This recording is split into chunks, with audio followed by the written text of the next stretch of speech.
अस्सलाम वालेकुम, मेरा नाम है ज़ुहैब भट्ट और आप देख रहे हैं दिल की बात ज़ुहैब भट्ट के साथ। हमारी जिस तरह हमेशा से कोशिश यही रही है कि हम आपके लिए बेहतरीन कंटेंट लेके आएँ, आपको सुनने का मज़ा आए और आपको उस कंटेंट के अंदर से, उस बातचीत के अंदर से कुछ सीखने, समझने का मौका मिले और आपको पता चले कि सोसाइटी में लोग किस तरह रहते हैं, सोसाइटी किस तरह रहती है और ये हमारी सोसाइटी जो हमने खुद बनाई है, वो असल में है कैसी। तो मेरी आपसे दरख्वास्त है कि इसको सब्सक्राइब भी करें, बेल आइकन भी दबा दें। पहले मैं लोगों का मजाक उड़ाता था कि ये सब्सक्राइब करें, बेल आइकन दबाएं, तो अब मुझे खुद ये सारा कुछ करना पड़ता है, लेकिन अच्छी चीज़ है ये, इट्स अ गुड थिंग, ये अच्छी शुरुआत है। आगे दौर ये है, मेरा आपसे राब्ता ये है, तो आपका मेरा राब्ता बना रहे, उसलिए ये कहना बहुत ज़रूरी है। तो मैंने कहा हम भी इसको बगैर किसी हुज्जत के कह दें। तो आज की जो मेरी गेस्ट हैं वो मैं उनके बारे में सिर्फ इतना कहता हूँ कि हमारे पास पहले भी एक लेजेंड की बेटी हमारे पास बैठ के गई हैं, वो हमारे पास बैठ के रो के गई है। मैं उसको रुलाना नहीं चाहता था, मेरी छोटी बहन है, लेकिन फिर भी वो रो के गई है क्योंकि उसके दिल पे जो दाग हैं, जो निशान है, जो फट है ना, जो चोट है, वो बड़ी गहरी है। तो आज भी हमारे साथ एक लेजेंड की बेटी यहाँ पर मौजूद है और ऐसा लेजेंड जिसने हमें ये बताया कि जमहूरियत होती क्या है, जमहूर क्या होता है, इंसानियत क्या होती है, एक बेहतरीन मुआशरा क्या होता है। हबीब जालिब साहब की मैं बात कर रहा हूँ, उनकी बेटी ताहिरा जालिब हमारे साथ मौजूद हैं, उनसे बात करते हैं। अस्सलाम वालेकुम बाजी, कैसी हैं वालेकुम आप? अस्सलाम जी, बहुत शुक्रिया। मैं ठीक हूँ, आप बताइए, आप कैसी हैं, बिल्कुल आप ठीक ठाक खैरियत से? बाजी। आपको यहाँ आप हमारे सामने देख के मुझे बड़ी खुशी हुई। मैं जालिब साहब का बहुत बहुत बड़ा शुक्रिया, फ़ैन हूँ बहुत शुक्रिया, और बहुत मेरी शुक्रिया। तरह के जितने भी जमहूरियत पसंद लोग हैं उनको जालिब साहब बहुत पसंद हैं। कई जो वैसी शोखे में जमहूर के फ़ैन हुए हुए हैं ना, शोखी में, वो भी जालिब का नगमा गाते हैं। जैसे आपको याद होगा, मैं इस ऐसे दस्तूर को दस्तूर को सुबह बेनूर को मैं मैं नहीं नहीं मानता, मानता, मैं मैं नहीं नहीं जानता, जानता। वो ऐसे नगमे बहुत गाते हैं। अच्छा बाजी, शुरुआत कहाँ से करेंगे? अपने वालिद की ऐसी नज़म जो आपको लगता हो कि आपके दिल के करीब है और आपकी ज़िंदगी को बताती है, जो आपकी ज़िंदगी को बताती है, उसकी तर्जुमानी कर दी है, वो हमें ज़रा प्लीज़ सुनाएं। ये एक गज़ल है, जालिब साहब ने लिखी फैज़ साहब के कहने पे। जी। फैज़ साहब ने जालिब साहब से कहा कि आपने जालिब इनकलाबी नज़में तो बहुत लिख लीं, अब एक गज़ल होनी चाहिए। तो गज़ल जालिब साहब ने फैज़ साहब के कहने पे लिखी। तो गज़ल में भी आप सुन सकते हैं कि गज़ल में भी उन्होंने अवाम की बात की। ठीक है, ठीक है जी, ये आपके दिल के करीब है। ये दिल के करीब है, ये उनके तरन्नुम में है।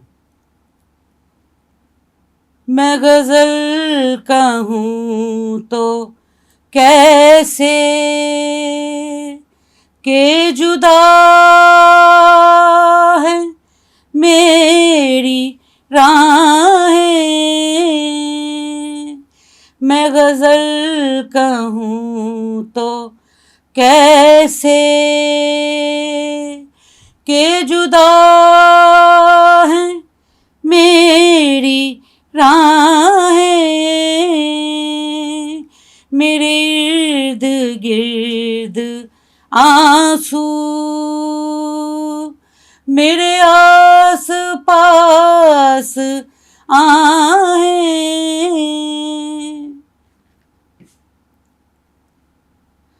ना वो आरज़ुओं की सुबह है, ना वो आरज़ुओं की सुबह है, ना वो गेसुओं की शामें। कहीं दूर रह गई हैं मेरे शौक की पनाहें। कहीं दूर रह गई हैं मेरे शौक की पनाहें।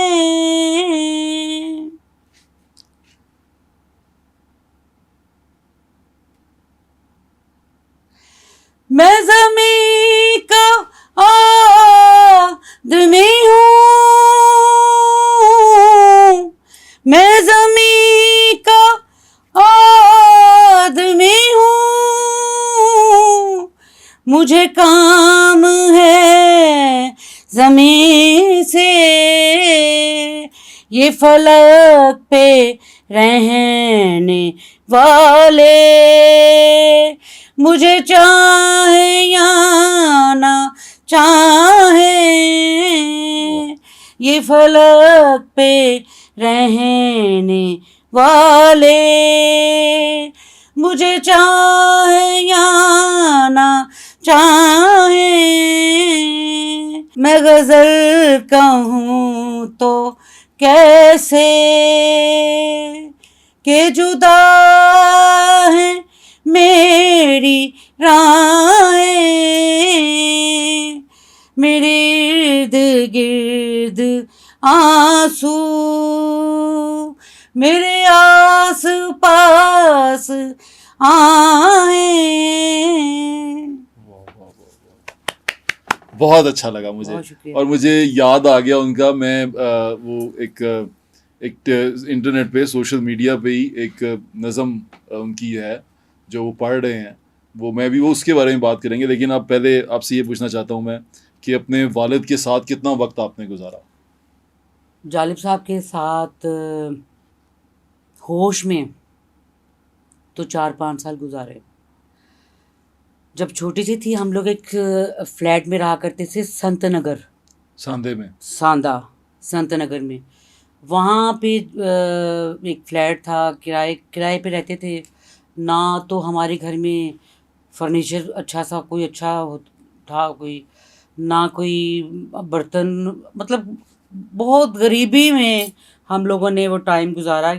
और यहाँ तक कि किराया भी नहीं होता था, क्योंकि जालिब साहब तो पकड़े जाते थे। जालिब साहब तो घर में होते ही नहीं थे, वो अपने दोस्तों के साथ होते थे, जलसों में होते थे, अपना सड़कों पे होते थे, पार्क टी हाउस बैठा करते थे, माल रोड के ऊपर होते थे।